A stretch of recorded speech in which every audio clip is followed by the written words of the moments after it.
कैसे हैं आप लोग। उम्मीद करते हैं कि अच्छे होइएगा। माता रानी आप लोगों को खुश रखे।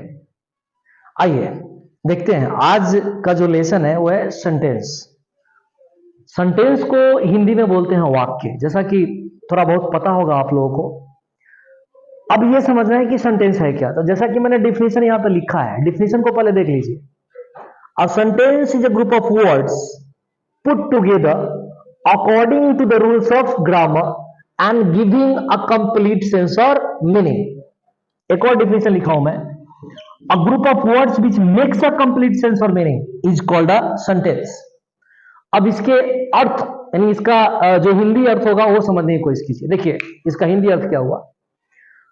वाक्य शब्दों का ऐसा समूह होता है जो ग्रामर के नियमों से जुड़ा रहता है तथा जो पूरा पूरा अर्थ या भाव को व्यक्त करे। ठीक ना।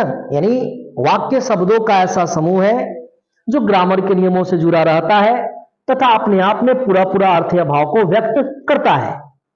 दूसरा एक और है अथवा में, वो भी आप देख लीजिए।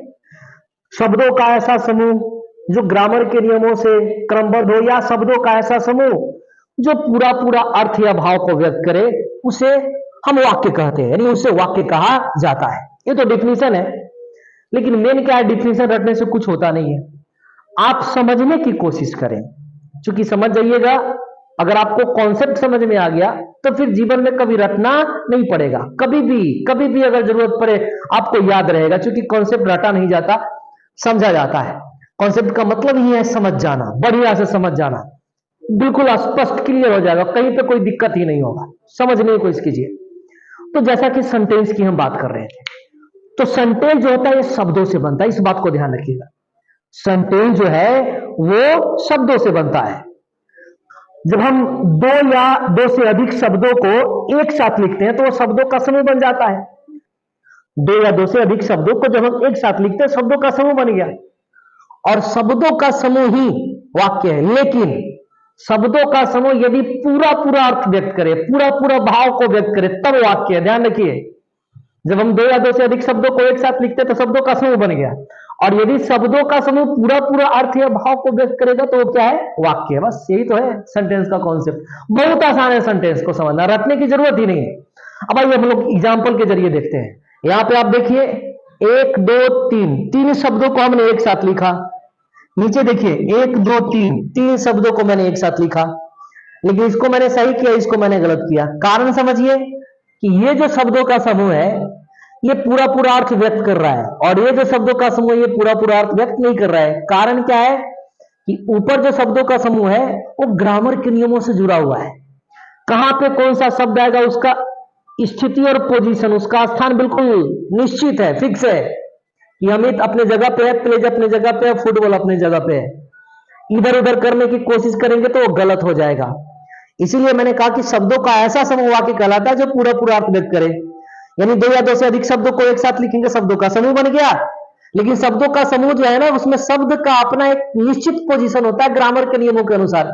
अच्छा, ये हर भाषा में होता है, ऐसा नहीं कि सिर्फ अंग्रेजी में होता है। हाँ, अंग्रेजी चूंकि बहुत सारे बच्चों को समझ में नहीं आता है तो अंग्रेजी को समझने में थोड़ा दिक्कत हो जाता है, लेकिन अन्य भाषा में भी तो यही है।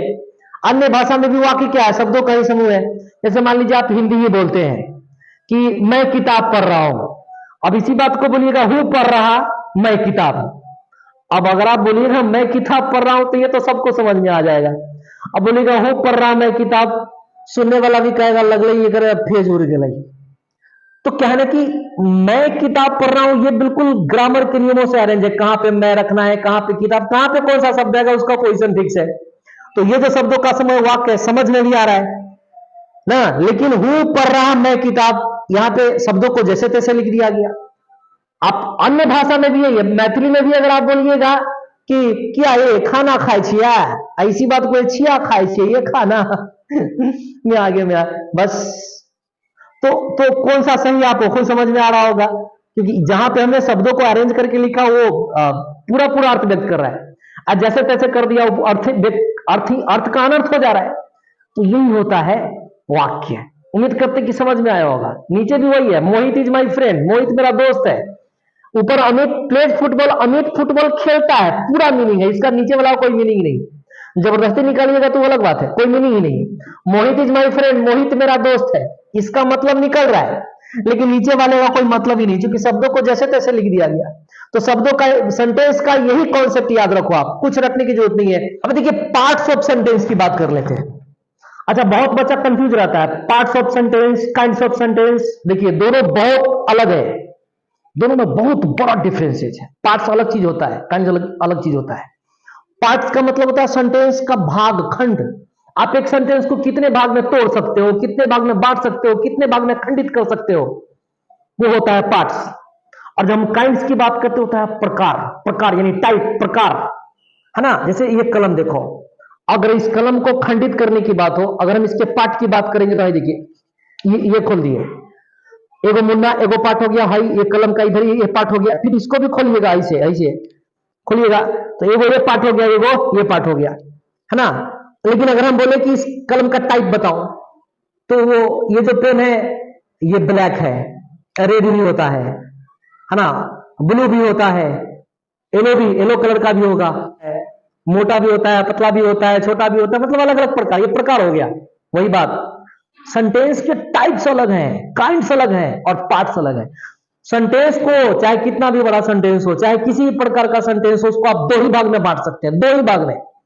एक भाग होता है आपका सब्जेक्ट, एक भाग होता है आपका सब्जेक्ट, और दूसरा भाग होता है आपका प्रीडिकेट, दूसरा भाग होता है आपका प्रीडिकेट। हमेशा ध्यान रखिएगा, सब्जेक्ट को हिंदी में बोलते हैं कर्ता, है ना, और ये जो आपका प्रीडिकेट है इसको हिंदी में बोलते हैं विधेय, है ना। तो ये दो ही सेंटेंस के दो ही पार्ट होते हैं, सब्जेक्ट और प्रीडिकेट। नेक्स्ट वीडियो में, चूंकि वीडियो बड़ा हो जाएगा, नेक्स्ट वीडियो में आपको हम ये दो टॉपिक पढ़ाएंगे, सब्जेक्ट और प्रीडिकेट के बारे में, ठीक ना।